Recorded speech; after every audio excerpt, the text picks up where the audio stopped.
പശ്ചിമബംഗാളിലെ SIR നടപടികളിൽ supreme കോടതിയിൽ നേരിട്ട് വാദം നടത്തി മുഖ്യമന്ത്രി മമതാ ബാനർജി. തെരഞ്ഞെടുപ്പ് മുന്നിൽ കണ്ട് ബംഗാളിനെ ലക്ഷ്യം വയ്ക്കുകയാണെന്നും 100-ലധികം പേരാണ് SIRനെ തുടർന്ന് മരിച്ചത് എന്നും മമതാ ബാനർജി വാദിച്ചു. മമതാ ബാനർജിയുടെ ഹർജിയിലെ ആവശ്യങ്ങളിൽ തെരഞ്ഞെടുപ്പ് കമ്മീഷൻ തിങ്കളാഴ്ചയ്ക്ക് മുൻപ് മറുപടി നൽകണമെന്നാണ് സുപ്രീം കോടതിയുടെ നിർദ്ദേശം. അച്യുതൻ വിവരങ്ങളുമായി ചേരുകയാണ്. അച്യുതൻ, മുഖ്യമന്ത്രി നേരിട്ട് സുപ്രീം കോടതി ചീഫ് ജസ്റ്റിസിന്റെ ബെഞ്ചിലെത്തി വാദം നടത്തുന്ന സാധാരണ ഒരു കാഴ്ചയായിരുന്നു ഇന്ന് സുപ്രീം കോടതിയിൽ ഉണ്ടായിരുന്നത്. വാദം എങ്ങനെയാണ്? തിങ്കളാഴ്ച വീണ്ടും കേസ് പരിഗണിക്കുമ്പോൾ വീണ്ടും മമതാ ബാനർജിയെ നമുക്ക് പ്രതീക്ഷിക്കാമോ? ഇന്ന് സുപ്രീം കോടതി ഈ ബംഗാളിലെ SIRനെതിരായ ഹർജികൾ പരിഗണിച്ചപ്പോൾ അസാധാരണവും അതുപോലെ തന്നെ ചരിത്രത്തിൽ ഇടം നേടിയതുമായുള്ള ഒരു നിമിഷത്തിലേക്കാണ് കാര്യങ്ങൾ എത്തിയത്. കാരണം സംസ്ഥാനത്തെ മുഖ്യമന്ത്രി മമതാ ബാനർജി തന്നെ ഇന്ന് കോടതിയിലെത്തുകയും ചീഫ് ജസ്റ്റിസിന് മുൻപാകെ ഹാജരായി ഈ വാദം ഉന്നയിക്കുകയുമാണ് ഉണ്ടായത്. തുടക്കത്തിൽ മമതാ ബാനർജിയുടെ അഭിഭാഷകനാണ് വാദം ഉന്നയിച്ചതെങ്കിൽ കൂടിയും മമതാ ബാനർജി കോടതിയോട് ആവശ്യപ്പെട്ടുകൊണ്ട് 10 മിനിറ്റ് സമയം തനിക്ക് വാദം ഉന്നയിക്കാൻ നൽകണമെന്ന് ആവശ്യപ്പെടുകയും തുടർന്ന് ശക്തമായ വാദങ്ങൾ ഇതുമായി ബന്ധപ്പെട്ട് ഉന്നയിച്ചു.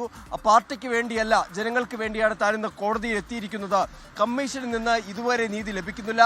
നിരവധി ആശങ്കകൾ പങ്കുവച്ചുകൊണ്ട് നിരവധി കത്തുകൾ തെരഞ്ഞെടുപ്പ് കമ്മീഷന് നൽകിയിട്ടും ഒരു തരത്തിലുള്ള മറുപടിയും ലഭിച്ചിട്ടില്ല എന്ന് മമതാ ബാനർജി ഇന്ന് കോടതിയോട് പറയുകയുണ്ടായി. ഒപ്പം തന്നെ അതായത് തുടർച്ചയായുള്ള വീണ്ടും മമതാ ബാനർജി ചീഫ് ജസ്റ്റിസ് ഇടപെട്ട ഘട്ടങ്ങളിലെല്ലാം തന്നെ വീണ്ടും വാദം ഉന്നയിക്കാൻ അവസരം നൽകണമെന്ന് ആവശ്യപ്പെടുകയും വോട്ടർമാരുടെ ബുദ്ധിമുട്ട് മമതാ ബാനർജി വിശദീകരിക്കുകയും ചെയ്തു. ഈ ആധാർ കാർഡ് രേഖയായി പരിശോധിക്കണമെന്ന് കോടതി നേരത്തെ നിർദ്ദേശിച്ചിരുന്നു. എന്നാൽ തെരഞ്ഞെടുപ്പ് കമ്മീഷൻ കോടതി ഉത്തരവ് പോലും അംഗീകരിക്കുന്നില്ല. തെരഞ്ഞെടുപ്പിനെ മുന്നിൽ കണ്ട ബംഗാളിനെ ലക്ഷ്യം വെച്ചാണ് കമ്മീഷൻ പ്രവർത്തിക്കുന്നതെന്ന് മമതാ ബാനർജി ഇന്ന് കോടതിയിൽ ആരോപിക്കുകയുണ്ടായി. BLOമാരടക്കം 100-ലധികം പേരാണ് ഈ SIRനെ തുടർന്ന് മരണപ്പെട്ടത്.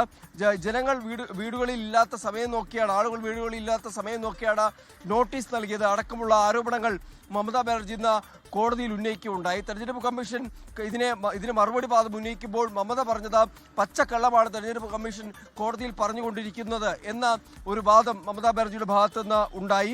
മാത്രമല്ല, ജനാധിപത്യം സംരക്ഷിക്കാനാണ് തന്റെ ഈ പോരാട്ടം എന്നടക്കമുള്ള വാദങ്ങളായിരുന്നു കോടതിയെ ധരിപ്പിച്ചത്. എന്തായാലും ഈ മമതാ ബാനർജിയുടെ ഹർജിയിൽ ഇന്ന് സുപ്രീം കോടതി തെരഞ്ഞെടുപ്പ് കമ്മീഷന് നോട്ടീസ് നൽകിയിരിക്കുകയാണ്. തിങ്കളാഴ്ചക്കകം മറുപടി സമർപ്പിക്കാനാണ് ഈ നോട്ടീസ് നൽകിയിരിക്കുന്നത്. എന്നാൽ തെരഞ്ഞെടുപ്പ് കമ്മീഷന്റെ വാദം ഇക്കാര്യത്തിൽ കേൾക്കണമെന്ന് സോളിസിറ്റർ ജനറൽ തുഷാർ മേത്ത ഇന്ന് കോടതിയോട് ആവശ്യപ്പെടുകയുണ്ടായി.